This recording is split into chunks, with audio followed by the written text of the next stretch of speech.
जय गुरु जी संगत जी। वीडियो को लाइक कीजिए, चैनल को सब्सक्राइब कीजिए और बेल आइकन को प्रेस कर दीजिए ताकि आपको लेटेस्ट वीडियो की जानकारी अच्छे से मिल सके। जब हम लोग एम्पायर स्टेट में गुरुजी के दर्शन कर रहे थे तो गुरुजी मुझसे कहते हैं, आंटी जा मैं तेनू करोड़पति बना देता। ये महाराज की कृपा, महाराज की ब्लेसिंग्स। मैंने गुरुजी से कभी नहीं कहा कि गुरुजी मुझे कोठी चाहिए और ना मैंने कभी गुरुजी से कहा कि गुरुजी मुझे करोड़पति बना दो। ये तो सिर्फ प्रभु की मौज है, ये तो सिर्फ उनकी कृपा है और जब वो देते हैं तो छप्पड़ फाड़ कर देते हैं। हम लोग सिर्फ अपने शब्दों से गुरुजी का सिर्फ और सिर्फ शुक्राना कर सकते हैं। आप अपने आप से कुछ नहीं कर सकते, जो करवाना है गुरुजी ने करवाना है। जय गुरुजी संगत जी। गुरुजी का अनंतम अनंतम शुक्राना, गुरुजी के श्री चरणों में कोटि कोटि प्रणाम और गुरुजी की प्यारी प्यारी संगत को जय गुरुजी। संगत जी, आज का सत्संग बहुत सुंदर, बहुत खास है। गुरुजी की प्यारी और पुरानी संगत का सत्संग है। संगत जी, इस सत्संग को भी आप अंत तक सुने और पूरा सुने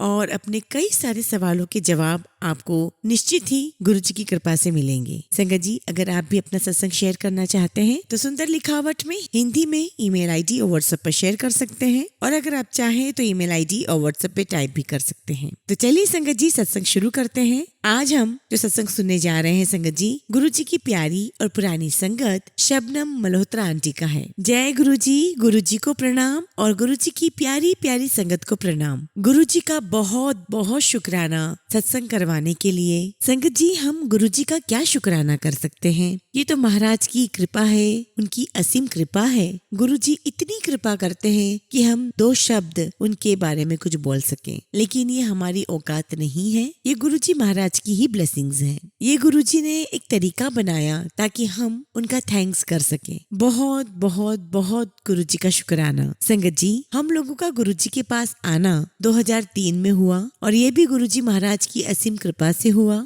संगत जी, मेरा तो मानना है कि जिसने भी गुरुजी के दर्शन किए हैं उसमें उनका अपना कोई बल नहीं। ये गुरुजी महाराज की ही कृपा है कि उन्होंने हमें अपने पास बुलाया और अपने दर्शन करवाए। तो बहुत बहुत थैंक यू गुरुजी आपका कि आपने हमें दरबार में बुलाया, अपने पास बिठाया, अपने दर्शन करवाए, अपने साथ लंगर करवाया और बहुत सारी बातें की। 2003 में संगत जी, मेरी सिस्टर है भाटी आंटी, वो हमें गुरुजी के पास लेकर गई। भाटी आंटी बहुत गुरुजी के बारे में बातें किया करती थी, पर मैं और मेरे हस्बैंड बिल्कुल भी नहीं मानते थे और बल्कि हम उनका मजाक बनाते थे। गुरुजी हमें इस बात के लिए क्षमा करें। लेकिन अपनी मौसी की बात सुनकर मेरा बड़ा बेटा गुरुजी महाराज के पास जाने लगा। हम लोग उस समय दिल्ली में रहते थे और वो दिल्ली से उस समय गुड़गांव आया करता था और गुड़गांव से एम्पायर स्टेट जाया करता था। और उस बच्चे ने भी मुझे कई बार बोला कि मम्मी एक बार गुरुजी महाराज के दरबार में चलो, दरबार बहुत सुंदर है, बहुत प्यारा है, आपको बहुत अच्छा लगेगा। तो हमेशा मैं उसे यही कहती थी कि बेटा जब पापा बोलेंगे तभी चलेंगे, क्योंकि लेट नाइट हो जाता है तो फिर अच्छा नहीं लगता। और संगत जी, बस ऐसे ही समय चलता रहा, मेरा बच्चा जाता रहा और एक बार उसे एम्पायर स्टेट से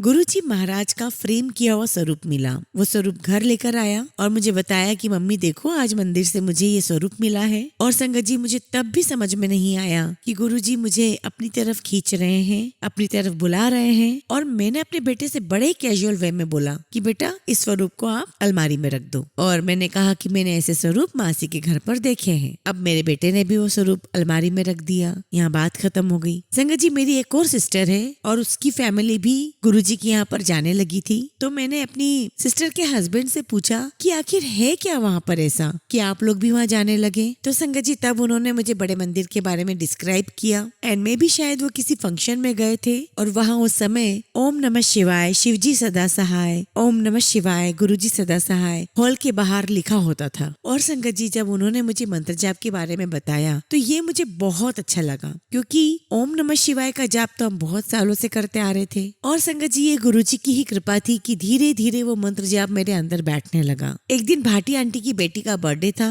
तो हमने उसे विश करने के लिए फोन किया। तो उन्होंने कहा कि शाम को आप आ जाओ, हम डिनर साथ में करेंगे। और संगत जी, जब हम शाम को पहुंचे तो मेरी सिस्टर और उनकी फैमिली मंदिर जाने के लिए, गुरुजी के मंदिर जाने के लिए तैयार थे। तो मैंने कहा वहां जाकर के कि भाई तुम लोगों ने हमें बुला लिया है और तुम्हें अच्छे से पता है कि हम मंदिर नहीं जाते हैं, तुमने हमें बुला लिया और तुमने मंदिर जाने का प्रोग्राम बना लिया। तो आंटी ने कहा कि नहीं नहीं, बड़े मंदिर तो हमें जाना ही है, तो ऑन द वे हम लोग डिनर भी कर लेंगे। अब संगत जी, इस सिचुएशन में जिनके घर हम गए हैं और अगर वो कहीं जा रहे हैं तो हमें भी उनके साथ जाना ही नहीं पड़ा, तो हम भी भाटी आंटी के साथ बड़े मंदिर चले गए। और जब हम बड़े मंदिर गए तो वहाँ पर हमें सिंगला अंकल मिले, कक्कड़ अंकल मिले। हम किसी को नहीं जानते थे और सभी अंकल ने हमारे साथ गुरुजी के बहुत सारे सत्संग शेयर किए और हमें बहुत ही अच्छा मंदिर लगा। और फिर गुरुजी की कृपा से 10-12 दिन बाद हम एम्पायर स्टेट पहुंचे गुरुजी के पास। जब हम पहली बार एम्पायर स्टेट पहुंचे संगत जी, तो गुरुजी ने मुझे बहुत प्यार दिया, बहुत बातें की, बहुत अच्छा लगा। मुझे इतना अच्छा लगा संगत जी कि इतना अच्छा एक्सपीरियंस मैंने अपनी लाइफ में कभी नहीं देखा था। इतना अच्छा लगा संगत जी कि इतना अच्छा एक्सपीरियंस मैंने अपनी लाइफ में कभी नहीं किया था। इतना सुंदर गुरुजी का दरबार और इतने सुंदर गुरुजी सामने बैठे हुए हैं और पूरे हॉल में पिन ड्रॉप साइलेंस और ऐसा गुरुजी का नूर, हम उनसे आई कांटेक्ट ही नहीं कर पाए। इतना पीसफुल एटमॉस्फेयर था, इतनी अच्छी वाइब्रेशन थी, हमें बहुत बहुत अच्छा लगा। और संगत जी जब हम लोग गुरुजी के पास आज्ञा लेने के लिए जा रहे थे बाहर जाने के लिए, तब मेरे पास एक आंटी आई तो मुझे कहती कि आंटी आप वशिष्ठ आंटी हो? तो मैंने कहा कि नहीं, मैं वशिष्ठ आंटी नहीं हूँ। तो मैंने उन आंटी से पूछा कि आंटी आप ऐसा क्यों कह रहे हो? तब वो मुझे बोली कि नहीं, गुरुजी के पास किसी को आना है और वो शायद बाहर गुरुजी के मंदिर का रास्ता ढूंढ रही है, तो गुरुजी ने मुझे भेजा है कि जाओ उनको लेकर आओ। और जब मैंने आपको पहली बार यहाँ पर देखा तो मुझे लगा कि शायद आप वशिष्ठ आंटी हैं। तो मैंने कहा कि नहीं आंटी, मैं वशिष्ठ आंटी नहीं हूँ। संगत जी तब तो मुझे ये बात समझ में नहीं आई कि देखिए गुरु महाराज जी तो अंदर बैठे हुए हैं और बाहर कोई संगत दरबार ढूंढ रही है और उसे वो दरबार नहीं मिल रहा है और गुरुजी किसी को भेज रहे हैं उसे लेने के लिए। तो ये कौन है हमारे महाराज? लेकिन संगत जी उस समय तो हमें कोई चीज समझ में ही नहीं आई, लेकिन आज हम जानते हैं गुरुजी शिव है, सदा शिव है। ये गुरुजी की ही कृपा है संगत जी की गुरुजी अंदर बैठे हुए हैं और कोई संगत जिन्हें रास्ता नहीं मिल रहा है, एड्रेस नहीं मिल रहा है और गुरुजी उन्हें किसी को लेने भेज रहे हैं। और संगत जी हमें पहली बार ही गुरुजी के पास इतना अच्छा लगा तो हमने सोच लिया था कि हम अगली बार भी गुरुजी के यहाँ जरूर आएंगे। और संगत जी वो दिन शनिवार था, हम लोगों ने दर्शन किए और अगले दिन रविवार था और मैंने सोचा कि अगर मैं घर चली गई तो मैं गुरुजी के पास फिर दोबारा इतनी जल्दी नहीं आ पाऊंगी। तो मैं अपनी सिस्टर के घर पर ही रुक गई उस रात को। मैं कपड़े भी लेकर नहीं आई थी और मुझे अच्छे से याद है कि मैंने अपनी सिस्टर के कपड़े पहने और अगले दिन भी हम गुरुजी के दरबार में आए। हम दरबार में आए, शब्द सुनी, लंगर किया और जब हम गुरुजी से आज्ञा लेने आए तो मेरे आगे मेरे अंकल थे, पीछे मैं थी। और जैसे ही मैंने गुरुजी से आज्ञा ली, मत्था टेका, गुरुजी ने मुझे मेरे नाम से बुलाया कि शबनम आंटी इत्थे आ। मैंने कहा हाँ जी गुरुजी। तो गुरुजी मुझे कहते हैं कि तेरा गुड़गांव विच प्लॉट हैगा सेक्टर 31 विच। संगत जी आप बिलीव कीजिएगा 5-6 साल पहले हमने एक प्लॉट लिया था पर उसका मुझे बिल्कुल भी आइडिया नहीं था कि वो कौन से सेक्टर में है। हाँ बस ये जरूर याद था कि हमने इन्वेस्टमेंट पर्पज से एक प्लॉट लेके जरूर रखा हुआ है। तो मैं अपने हस्बैंड के पास जाती हूँ और कहती हूँ कि गुरुजी मुझे ऐसा ऐसा बोल रहे हैं, तो क्या हमारा प्लॉट इसी सेक्टर में है? तो अंकल कहते कि हाँ यही तो सेक्टर है। तो संगत जी गुरुजी मेरी तरफ देखते हैं, मुस्कुराते हैं और कहते हैं कि जा आंटी सेक्टर विच कोठी बनवा, तेनू ब्लेस किता। और गुरुजी ने मुझे एक टाइम पीरियड दिया कि इस टाइम के पहले पहले कोठी बनाना है, काम शुरू करना है। अब संगत जी जब हम लोग एम्पायर स्टेट से निकले तो वहाँ पर थोड़ी सी आगे तक लंबी रोड है और तब मेरे दिमाग में यही बात थी कि गुरुजी ने तो बोल दिया पर अब अंकल इस बात को कैसे लेंगे, क्योंकि दिल्ली में भी अपना ही घर है। तो जैसे ही मैंने बाहर जाके ये चीज बताई, अंकल तो बहुत पॉजिटिव और मेरी सिस्टर वगैरह भी बहुत खुश हुए। मेरी सिस्टर तो बहुत ज्यादा खुश हुई और कहने लगी कि तुझे तो गुरुजी की ब्लेसिंग्स मिली हैं। बस संगत जी ये डिसाइड हो गया कि जो गुरुजी ने कहा है वो हमें करना है। तो संगत जी जैसे ही हम लोग गाड़ी में बैठे दिल्ली आने के लिए और सामने क्या देखते हैं कि गुरुजी की गाड़ी और उसमें गुरुजी बैठे हुए हैं और हमें बिल्कुल उस समय कुछ समझ में नहीं आया कि हम इसी रास्ते से आए हैं। हमने तो गुरुजी को आते हुए नहीं देखा, ना हमने गुरुजी को गाड़ी में बैठते हुए देखा, ना हमने गुरुजी को चलते हुए देखा। तो ये चीज कैसे पॉसिबल है? उस समय तो संगत जी हमें कोई चीज समझ में नहीं आई और बहुत दूर तक हमारी गाड़ी के साथ गुरुजी चले और कुछ ही सेकंड्स में गाड़ी भी गायब हो गई और गुरुजी भी। संगत जी गुरुजी ने हमें इतनी ब्लेसिंग्स दी, इतना सब कुछ दिखाया, लेकिन हमें समझ कुछ नहीं आया। और जब मैंने यही बात सिस्टर को बताई तो सिस्टर बहुत खुश हुई और कहा कि गुरुजी की तुम पर बहुत सारी ब्लेसिंग्स हैं और बड़ी कृपा है गुरुजी की, और गुरुजी की कृपा से हमारा घर बनने लगा। और उस घर के बनते समय भी गुरुजी ने हमें बहुत सारी ब्लेसिंग्स दी। लेकिन संगत जी जैसे हम लोगों का वुमेन माइंड है, मैं गुरुजी से हमेशा मन ही मन ये प्रेयर करती थी, गुरुजी आप मुझे इतनी दूर कहाँ भेज दोगे? मेरा तो सारा किटी ग्रुप ही, मेरा फ्रेंड सर्कल, मेरे सब कुछ दिल्ली में है और मैं वहाँ पर अकेली जाकर के क्या करूंगी। और बस मेरा ऐसा माइंड चलता। और संगत जी जैसा कि कहते हैं कि गुरुजी की यहाँ पर मांगो नहीं मानो, और जो सर्कमस्टेंसेस क्रिएट हुए संगत जी उसकी वजह से हम उस घर में शिफ्ट ही नहीं हो पाए। संगत जी हमने फर्स्ट फ्लोर रेंट पर दिया और सोचा कि कभी कभी हम लोग वीकेंड पर आएंगे तो हमने नीचे वाला फ्लोर हमारे लिए रखा, और जो ग्राउंड फ्लोर है तो हमने सोचा कि कभी कभी वीकेंड पर आया करेंगे, तो वो भी पॉसिबल नहीं हो पाया। और फिर संगत जी हमने यही डिसाइड किया कि ग्राउंड फ्लोर को भी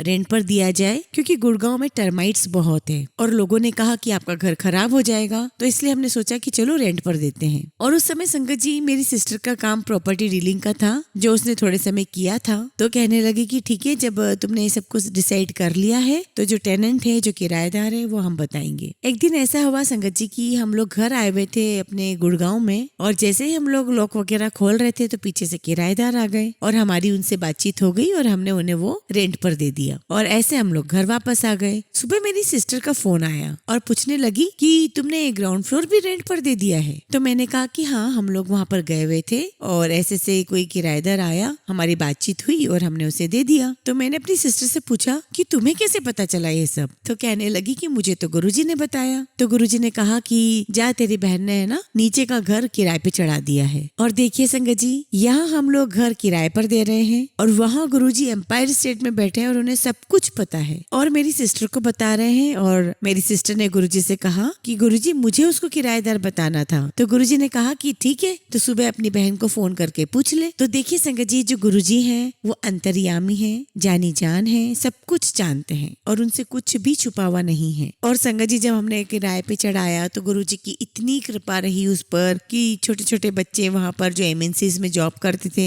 वो किराए पर आने लगे। और संगत जी मैं क्या देखती थी अपने घर में कि ये जो किराए से आते थे विद इन 1 ईयर ये सब अपने अपने घर में शिफ्ट हो जाते थे। मतलब गुरुजी की कृपा से संगत जी इनके खुद के अपने घर बनने लगे, और उनमें से मैंने 80-90% बच्चों के साथ ऐसा ही देखा। और इसके साथ ही हमारी गुरुजी के साथ बहुत स्मूथली, बहुत प्यारी जर्नी चलती रही। मैं अपने वर्ड्स में क्या बताऊं संगत जी, गुरुजी ने हमें इतने एक्सपीरियंस करवाए। जब हम लोग एम्पायर स्टेट में गुरुजी के दर्शन कर रहे थे तो गुरुजी मुझसे कहते हैं, आंटी जा, मैं तेनू करोड़पति बना देता। ये महाराज की कृपा, महाराज की ब्लेसिंग्स। मैंने गुरुजी से कभी नहीं कहा कि गुरुजी मुझे कोठी चाहिए, और ना मैंने कभी गुरुजी से कहा कि गुरुजी मुझे करोड़पति बना दो। ये तो सिर्फ प्रभु की मौज है, ये तो सिर्फ उनकी कृपा है, और जब वो देते हैं तो छप्पड़ फाड़ कर देते हैं। हम लोग सिर्फ अपने शब्दों से गुरुजी का सिर्फ और सिर्फ शुक्राना कर सकते हैं। आप अपने आप से कुछ नहीं कर सकते, जो करवाना है गुरुजी ने करवाना है। ऐसे ही एक दिन दिवाली का दिन था और हम लोग एम्पायर स्टेट गए हुए थे, और जैसे हमने मत्था टेका तो गुरुजी ने मुझे कहा कि चल जा, पीछे जाके खड़ी हो जा। और संगत जी मैं गुरुजी की गद्दी के पीछे खड़ी हो गई, और जब मैं गुरुजी की गद्दी के पीछे जाके खड़ी हो गई तो गुरुजी मुझे कहते हैं कि आंटी तू पता नहीं कितने कितने लोगों का कल्याण करा चुकी है। और संगत जी मुझे कुछ समझ में नहीं आया कि मैंने क्या, किसका, कैसे कल्याण करवा दिया, लेकिन ये सब कुछ करने कराने वाले गुरुजी हैं। और गुरुजी ने वहाँ अपने पास मुझे खड़ा रखा, और संगत जी वहाँ पर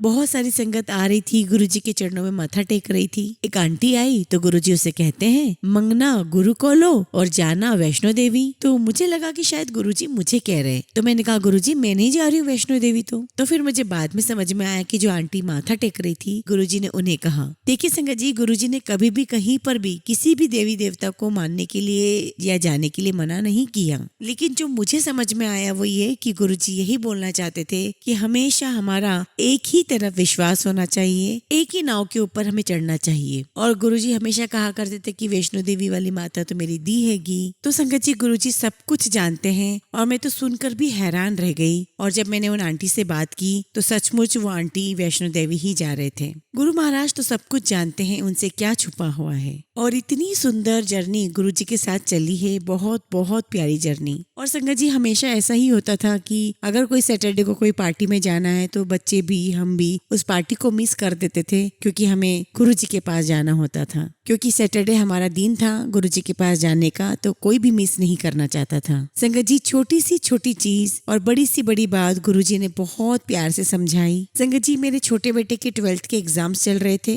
और साथ में वो एंट्रेंस की भी तैयारी कर रहा रहा था। तो संगत जी जैसा कि मैं कार्ड्स खेलती हूँ तो मेरा बेटा मुझे कहने लगा कि मम्मी आप 2-3 घंटे चले जाते हो तो मैं बहुत डिस्टर्ब हो जाता हूँ। कभी कोई बेल बजती है, कभी कोई फोन की घंटी बजती है तो मैं बहुत डिस्टर्ब हो जाता हूँ। तो मैंने कहा कि बेटा मैं जाती तो 2-3 घंटे के लिए ही हूँ और बाकी समय तो मैं घर पे ही रहती हूँ। संगत जी इतनी सी चीज को भी गुरुजी ने मुझे इतने अच्छे से समझाई। एक दिन संगत जी हम लोग एम्पायर स्टेट में बैठे हुए थे और अभी गुरुजी किचन के पास ही बैठे थे, अपने चोले में नहीं थे। और तभी गुरुजी ने एक आंटी को खड़ा किया और कहा कि आंटी तू अपना सत्संग सुना। पहले वो गुरुजी के सामने खड़ी हुई और फिर बाद में गुरुजी ने उनकी डायरेक्शन चेंज करा दी, वो कहीं और खड़ी हुई और फिर उन आंटी को गुरुजी ने बिल्कुल मेरे सामने खड़ा कर दिया। और वो जो सत्संग उन्होंने सुनाया संगत जी वो सत्संग बिल्कुल मेरे लिए था। तो उन आंटी ने सत्संग में बताया कि मैं कार्ड्स खेला करती थी और गुरुजी मुझे पहले ही बता दिया करते थे कि आंटी आज तू इतना जीतेगी और इतना हारेगी। और फिर आंटी ने कहा कि एक दिन गुरुजी ने मुझे बहुत प्यार से समझाया कि आंटी तेरे बच्चों को तेरी जरूरत है, तू बच्चों पर ध्यान दे। और मुझे वो बात समझ में आ गई और संगत जी ये सत्संग मेरे लिए ही था। और उस दिन बच्चे भी कहने लगे कि मम्मी देखो गुरुजी ने आपको समझा दिया, वो सत्संग आपके लिए ही था। तो मैंने कहा हाँ बेटा मैं समझ गई, ये सत्संग जो था वो गुरुजी ने मेरे लिए ही सुनवाया था। फिर संगत जी वो 6-8 महीने में बिल्कुल बच्चे के साथ ही रही और मैं बिल्कुल भी बाहर नहीं गई और मेरे बच्चे ने बहुत अच्छे मार्क्स सिक्योर करे 12th में और गुरुजी महाराज की कृपा से उसका एडमिशन हुआ और वो आज जहाँ पर भी है बहुत बहुत अच्छा है, बहुत मौज में है और गुरुजी की कृपा से मौज में है, बहुत अच्छा कर रहा है। गुरुजी ने इतनी छोटी सी बात भी इतने तरीके से मेरे दिमाग में डाली। Sangat ji it is such an amazing thing. Sangat ji ऐसे गुरु कहाँ मिलते हैं जो आपकी डेली रूटीन की समस्याओं को भी समझते हैं कि हम क्या प्रॉब्लम फेस कर रहे हैं, बच्चा क्या प्रॉब्लम फेस कर रहा है, इसकी माँ नहीं समझ पा रही है तो इसे कैसे समझाना है। ये सब कुछ गुरुजी की कृपा है। ऐसे संगत जी 14 मई 2007 को गुरुजी अपना चोला छोड़ने से पहले मंदिर में आए और उस दिन जब हम मंदिर में आए तो हमने देखा कि बहुत सारी संगत बाहर निकल रही है। तो जो भी बाहर सेवादार आ रहे थे कहने लगे कि नहीं नहीं आंटी आज दर्शन जो है बाहर से ही करो। तो मेरे अंकल कहने लगे कि थोड़ी दूर तक जाने दो, हम लोग फिर वापस आ जाएंगे। तो सेवादार कहने लगे कि ठीक है शिव जी की मूर्ति तक जाओ फिर आ जाना, क्योंकि आज गुरुजी की यहीं से आज्ञा है। और शिव जी की मूर्ति के पास हम पहुंचे और अभी बस माथा ही टेक रहे थे कि देखा कि गुरुजी बाहर आ गए और गुरुजी के साथ और भी संगत बाहर आ गई। फिर संगत ने सुधा आंटी से कहा कि आंटी गुरुजी भी आ गए हैं और हम लोग भी मंदिर में बैठना चाहते हैं। और सुधा आंटी ने गुरुजी से पूछा और फिर गुरुजी ने संगत को अंदर बिठाया और संगत जी उस दिन गुरुजी ने बहुत बहुत ब्लेसिंग्स दी, काफी संगत को पास बिठाया, बुलाया और बहुत ब्लेसिंग्स दी। और उस दिन आज्ञा लेने वाली सबसे लास्ट थी मैं। और जैसे मैंने गुरुजी से आज्ञा ली तो गुरुजी मुझे कहते हैं कि आंटी तू मेरे कॉल आंदी नहीं। तो मैंने कहा कि हाँ गुरुजी मैं पहले आपके पास नहीं आती थी। तो गुरुजी कहने लगे तेनू तो मैं खींच के अपने कॉल ले आया। तो मैंने कहा हाँ जी गुरुजी आप मुझे खींच के अपने पास लाए हो, मैं वाकई में आपके पास नहीं आती थी तब। तो गुरुजी मुझे कहने लगे कि हुन आंटी नु दस कि तेनू मेरे कॉल आके कैसा लगता है। संगत जी अब मैं क्या गुरुजी से कहूँ, मेरी आंखों में आंसू आ गए और मैंने गुरुजी से कहा कि गुरुजी यहाँ आकर के तो मुझे मेरा घर मिल गया। तो गुरुजी कहते कि चल आंटी आज मत्था टेक मेनू। और उस दिन संगत जी गुरुजी ने वो स्पेशल ही मुझसे मत्था टिकवाया था। गुरुजी ने कहा मत्था टेक आगे आगे वेखी चल, मैं तेनू कितने भाग लाने, मैं तेरे कितने भाग्य बदल दूंगा, मैं तेरी कितनी ऐश कराने वाला हूँ। और वो सारे गुरुजी महाराज के वर्ड्स मेरे दिल दिमाग पर लिखे हुए हैं। और संगत जी जो गुरुजी ने 2003 से लेके 2007 तक मेरी ऐश कराई वो तो है ही, लेकिन 2007 के बाद तो गुरुजी ने मेरी बहुत बहुत ऐश कराई। उसे मैं वर्ड्स में बता भी नहीं सकती। कैसे हमारे दिन बीत रहे हैं, कैसे हमारी रातें बीत रही हैं, बस सब कुछ बहुत ही सुंदर है, बहुत ही सुंदर है। इतनी सुंदर जर्नी गुरुजी ने दी है मैं डिस्क्राइब भी नहीं कर सकती। गुरुजी ने मंदिर में भी सैटरडे सेवा दी, वेडनेसडे को भी गुरुजी महाराज की कृपा से सेवा मिली और वो 2 दिन गुरुजी ने बहुत हमारी ऐश कराई। संगत जी इसमें मैं एक चीज सोचती हूँ, गुरुजी ने मुझे ये कहा कि आंटी मैं तेनू खींच के अपने कोल ले आया, तू आंधी नहीं सी। संगत जी मुझ में ऐसी क्या चीज है जो गुरुजी महाराज मुझे खींच कर अपने पास ले आए। मेरे में ऐसा कुछ भी नहीं है, मैं तो किसी लायक भी नहीं हूँ। गुरुजी की वो वर्ड्स मुझे आज समझ में आते हैं कि क्यों गुरुजी हमारे परिवार को अपनी तरफ खींच के ले गए, अपने दरबार में बुलाया। जो चीज गुरुजी 20 साल पहले देख गए थे वो अब हमने देखी है। बहुत बहुत मुश्किल टाइम मेरे परिवार के ऊपर आया संगत जी। मेरा एक बच्चा बहुत बीमार हुआ और उसकी बीमारी गुरुजी महाराज की कृपा से कटी और ये सब गुरुजी ने बहुत पहले ही देख लिया था, इसलिए गुरुजी ने हमें उन्होंने खींच के अपने पास बुला लिया, घर बनवाया और इसी घर में बच्चे की बीमारी भी कटवाई और उसकी बीमारी के टाइम पे मुझे दर्शन दिए, बच्चे को दर्शन दिए। और मैं गुरुजी के स्वरूप के आगे खड़े होके परेशान होकर के बहुत रोती थी। तो मैंने कहा गुरुजी से रोते रोते कि गुरुजी आप तो कह रहे थे कि मैं तेरे भाग बदल दूंगा, मैं तेरे वारे नियारे करवा दूंगा, मैं तो बहुत मुश्किल समय देख रही हूँ। और संगत जी गुरुजी ने एकदम ही कृपा की और मेरे बच्चे को पूरी तरीके से ठीक कर दिया। और गुरुजी ने मुझे दर्शन दिए और देखा कि गुरुजी बहुत तेजी से घर के अंदर आ रहे हैं और गुरुजी ने कंधे के ऊपर वो सफाई करने वाला कोई कपड़ा रखा हुआ है और फटाफट गुरुजी घर की सफाई कर रहे हैं और थोड़ी देर में गुरुजी किचन में चले जाते हैं और वहाँ चाय बनाने लगते हैं। मैं गुरुजी के पास जाती हूँ और कहती हूँ कि गुरुजी चाय प्रसाद मैं बना देती हूँ। बस संगत जी यही मेरा ड्रीम था। और जब मेरी मेड आती थी सफाई के लिए तो मैं उसे रोज कहती कि तू यहाँ से सफाई कर, वहाँ से सफाई कर। तो वो मेरी मेड मुझे कहने लगी कि आंटी आपको क्या हो गया, आप इतनी सफाई क्यों करवाने लगे हो, घर तो पूरा साफ पड़ा हुआ है। तो मैंने उसे बताया कि ऐसे ऐसे गुरुजी मेरे सपने में आए थे तो मैं चाहती हूँ कि कहीं पे भी कोई गंदगी ना हो। और संगत जी मेरी जो मेड है वो बहुत गुरुजी से जुड़ी हुई है, उसका भी मैं अभी आपको सत्संग सुनाती हूँ। तो एक दिन वो मुझे कहती है कि आंटी आपको बिल्कुल समझ नहीं आ रही है, आप बिल्कुल चिंता मत करो, गुरुजी जो है ना वो आपके घर से बीमारी लेकर गए हैं, आपके घर में कोई मिट्टी तो है नहीं। और संगत जी उस दिन मुझे समझ में आया कि वाकई में गुरुजी हमारे घर से सारी बीमारी दूर कर गए। गुरुजी ने बहुत बहुत कृपा की, गुरुजी ने बच्चे को ठीक किया। इतना इतना शुक्राना है कि आज मेरे पास शब्द नहीं है। ये जो मेरी मेड है इसका मैं आपको सत्संग सुनाती हूँ। संगत जी जब हम गुड़गांव में अपना घर बनवा रहे थे तो मेरी मेड और इसके हस्बैंड को हमने चौकीदार रखा हुआ था। और संगत जी मेरी मेड जो है इसको बच्चा होने वाला था, इसका एक बच्चा ऑलरेडी था। संगत जी 2018 में जब हम गुड़गांव में शिफ्ट हुए मैंने गुरु महाराज का दरबार लगाया तो मेरी मेड मुझे कहने लगी कि आंटी मैं आपको एक चीज बताना चाहती हूँ। तो मैंने कहा कि हाँ बताओ क्या बात है। जैसा कि मैंने बताया था कि मेरी मेड प्रेग्नेंट थी, उसका बच्चा हमारे घर में ही हुआ। तो मुझे कहती है कि आंटी आप जानते हो कि मेरा छोटा बेटा आपके घर पे ही हुआ है। तो कहने लगी कि जब ये बच्चा हो गया तब मैं इतनी परेशान, इतनी घबरा रही थी, इतनी घबराहट मुझे हो रही थी कि मैं आपको बता ही नहीं सकती। मैं उस टाइम पे मेरी इतनी तबीयत ठीक नहीं लग रही थी। इतने में एक सफेद कपड़े में बिल्कुल गंजे आए और दरवाजे का सहारा लेके खड़े हो गए और कहने लगे कि डर मत मैं तेरे साथ हाँ। तो कहती कि आंटी मैं इतने सालों से सोच रही थी कि ये कौन आए थे जो मेरे साथ है। तो कहती है कि आंटी उसके बाद से मैंने अपनी लाइफ में पीछे मुड़ के कभी नहीं देखा। तो कहती है कि आंटी जब हम आपके पास आए थे हमारे पास खाने को भी कुछ नहीं था। और आज संगत जी मैं उसके बारे में आपको बताऊं तो उसकी पलवल में एक बहुत बड़ी कोठी है, उसने प्लॉट भी ले रखे हैं और इतना अच्छा दोनों हस्बैंड वाइफ अर्न कर रहे हैं। और यहाँ आने के बाद उसे पता चला कि किसने उसे दर्शन दिए थे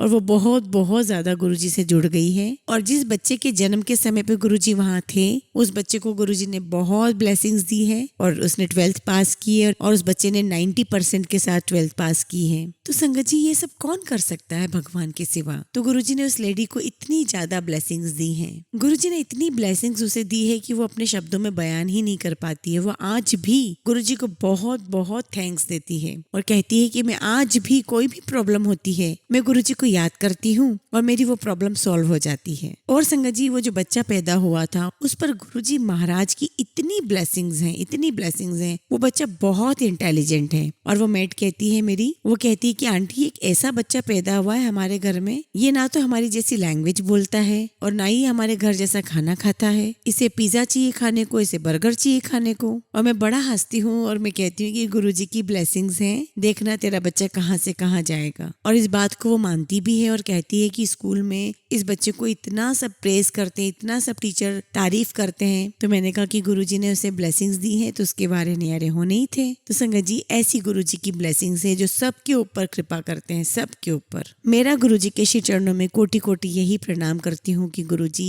यही अरदास करती हूँ कि हम सब पर ऐसी ही कृपा आप बनाए रखें। जय गुरुजी, शुक्राना गुरुजी। संगत जी हमेशा की तरह हम सत्संग का अंत एक बहुत ही खूबसूरत कहानी से करेंगे। एक ब्राह्मण के हृदय में यज्ञ करने का विचार आया किंतु उसके पास इसके लिए पर्याप्त धन नहीं था, इसलिए उसने अनेक देवताओं की पूजा की किंतु बात नहीं बनी। अंततः उसने विचार किया कि मैं उस देवता की उपासना करूंगा जो मुझ पर प्रसन्न होकर धन दे। उसने आकाश में कुंडाधार नामक मेघ के देवता की आराधना आरंभ की। वे प्रसन्न हुए किंतु मेघों के देवता होने के कारण जल के सिवा कुछ भी देने में समर्थ नहीं थे। अतः कुंडाधार मणिभद्र के पास पहुँचे और बोले, मैं अपने उपासक ब्राह्मण को सुख देना चाहता हूँ। मणिभद्र ने कहा, तुम्हारे भक्त ब्राह्मण को मैं अपार धन दे देता हूँ। किंतु कुंडाधार ने उसे धन देने के बजाय धर्म की ओर प्रेरित करने का आग्रह किया। मणिभद्र की कृपा से ब्राह्मण की बुद्धि धर्म की ओर उन्मुख हो गई।